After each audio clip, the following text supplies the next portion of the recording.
Morena, and welcome to Ancient Spirits Beacon. We are standing at Waimako Marae in Tūhoi in Waikaremoana, and standing right next to me and blessing our sacred screen is Te Hira Pere. Kia ora. Kia ora, tēnā koe. Morena.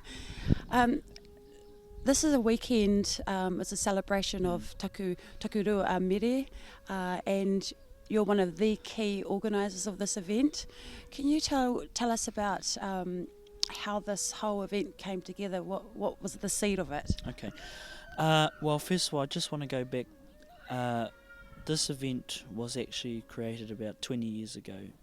Well, no, it's always been celebrated, but within the our immediate family.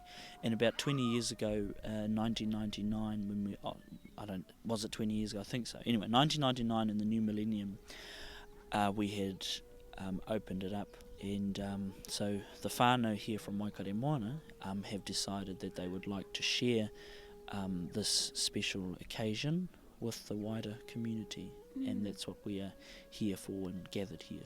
What was that first gathering like? Well, the whānau, in terms of what the whānau have said about that gathering, was that over 200 people had turned up. Where it was only invited 25 people outside of the whānau, and over 250 turned up. We don't know how that happened, but obviously Spirit had guided those people to come, and ever since then, we've just had numerous people just continue to come to Waikaremoana, continue to come to celebrate Takurua-a-mere, and have continued to celebrate this very special occasion. Can you talk more about the gathering, the Māori New Year, because different iwi around Aotearoa is celebrated at different times. There's a Matariki, there's Puanga, and then there's Takurua. Yeah. Can you tell us more about Takurua? Okay. Well, Takurua links into the North Star Sirius, which is to us anyway, the ancient Māori New Year, what we believe in. And it's completely different to how, most Māori recognise Matariki. Well, for us here, we still acknowledge Matariki. We do acknowledge all the others, but we also have our own, which we acknowledge, which is Takurua-a-mere, which is the North Star Sirius. And so similar celebration techniques, but very much in terms of the ancient Māori calendar and the ancient Māori New. Like, for example, on the 26th of July, Western time, will be the first of the first the following year. So, for instance, this year, today is the 26th, so therefore it's the first of the first 2016, today. Happy New Year. To the Western calendar, for us in Takurua. And you've got a really lovely gathering here this weekend.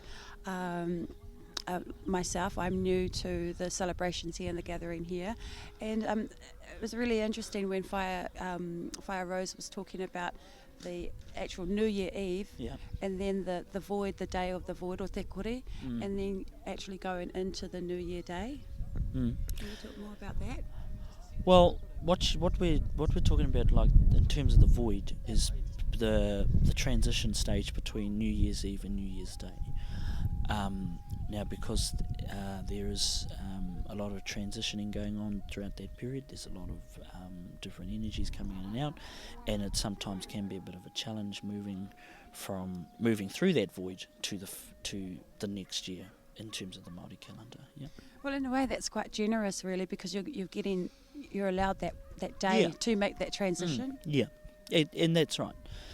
So that's sort of the process anyway. So it's just following through the transitional stages and following the processes. Like, for example, like the sunrise ceremony that we have, again welcoming the new year, but yeah, very good. So that's pretty much it.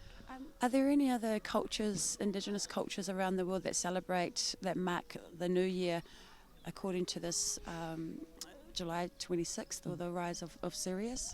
To my understanding, the Egyptians do the same protocol, or do the same practice. And their calendar is exactly the same as our calendar in terms of the Māori New Year, in which we follow by. It's the first time ever we've actually sort of opened it up like this before, because it is something that we try and keep within the whānau. And for Kuiarangi Māori to allow us to share it with the public and with the world community is a real honour, because she wouldn't normally share practices like this. So I think it's a collective effort. I think everybody here has contributed, and that's what we try and abide. That's what we try and do, is we try and get everybody involved and engaged in the process, and we try and get everybody collectively working together as one unit. I raro I te mana o te kotahitanga. So beautiful, beautiful. Well, this not only is this weekend the New Year, Māori New Year, and rise of Takurua, but it's also Whaia Rose's birthday. Well, yeah, her birth time. Her born day. Yeah, born day. Her yeah. born day. And so she has her views on that, and she's born between New Year's Eve and New Year's Day, and in the void. In the void, that's what she's has it as. So, yeah. Lovely. And so, what can we expect from gatherings through Waimako, through you, and through Whaia Rose over the next couple of years? Well, the thing is that these type of gatherings, we don't have a set agenda. I think we follow by the spirit. So, to us, the wairua drives the kaupapa, not the people. So, whatever the wairua or the spirit says for us to do is what we'll do. Is exactly what we'll do. Like, I mean, for example, we might plan something, we might plan ahead for a future event, but actually things will change, because the wairua will probably say, no, do this, do that. We don't do it. It's clearly up to the wairua on what happens, and that's what we follow by. And a clear example is of this gathering. There hasn't been a set agenda, or we haven't planned any sort of. We have, but we haven't stuck to that plan, because again, Spirit has come in, and Spirit is telling us this is what we need to do, and this is what we have been doing. So yeah. And how much have you been able to connect with all your visitors here? Oh, it's been good. I have been connecting with everybody, all the people I could connect with. And, I went out and I connected with a lot of different people, and it was good. But to me, we're all whānau, we're all te kotahitanga here, and it was all about connecting like that. So, yeah. So, Te Hira, outside of this, outside of Tūhoi, what's your other mahi? What other work do you do? Well, I do a range of things. At the moment, I'm very much focused on my whānau, my education, my career. I'm very much focused. I mean, these type of gatherings I enjoy doing, and I enjoy participating in, because it's a learning opportunity for me as well. I mean, I've learnt lessons and I've applied them. I'm constantly developing in every event I've been involved in, and that's where we'll have to go. All right. Okay. Well, thank you, Te Hira. I know you're busy, and Whaia Rose is calling out to you. Okay, we got that on camera. Okay, that's great. Obviously, right, the waiter's driving that. Okay. Te Hira's got to go. Thank you. Kia ora. All right. Thank you. And I'd just like to say, on behalf of everybody here, that no matter where you are in the world, love is our universal language. Kia ora. Thank you.